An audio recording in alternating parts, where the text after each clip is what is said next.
For today's video mga yadj, magsabaw tag sotanghon.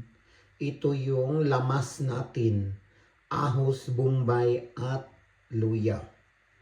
Ito naman yung magiging sagol natin guys, ang leftover natin na pork belly. Tapos ito yung sasabawan natin na sotanghon. O, diba? So, yan ang ating magiging ulam for today's video.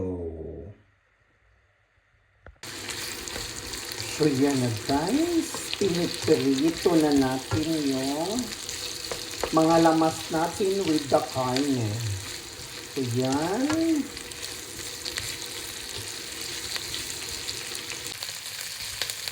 So, golden brown na ang ating mga lamas.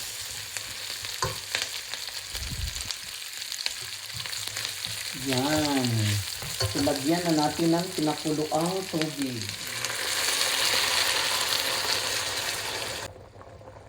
So, kumukulo na siya guys. Ilagay na natin ang sotanghon.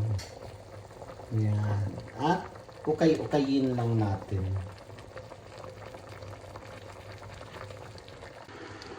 So, yung maririnig nyo guys, nagpakulo ako ng tubig pa. Kasi alam nyo, ang sotanghon guys, musuyop talaga siya ng maraming tubig. So, kaya damihan natin yung tubig para may sabaw na matetera.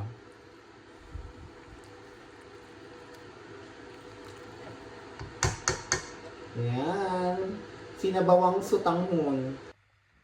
So, yan na guys ang ating sinabawang sotanghon.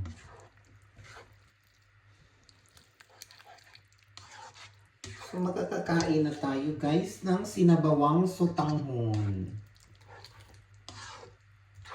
Diba? Kain na!